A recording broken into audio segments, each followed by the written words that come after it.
Salutare, dragi prieteni!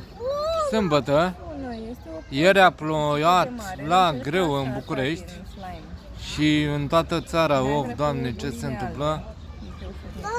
Astăzi este o vreme așa, când sunt nori, când este soare, acum este soare.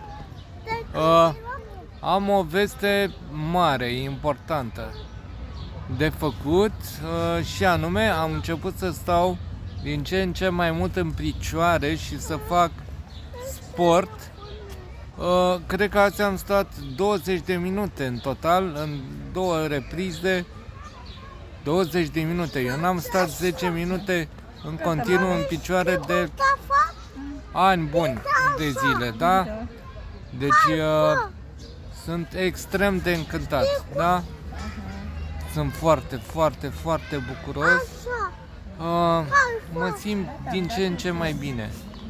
Doamne ajută, o zi frumoasă vă doresc și un weekend asemenea, să fim mai buni.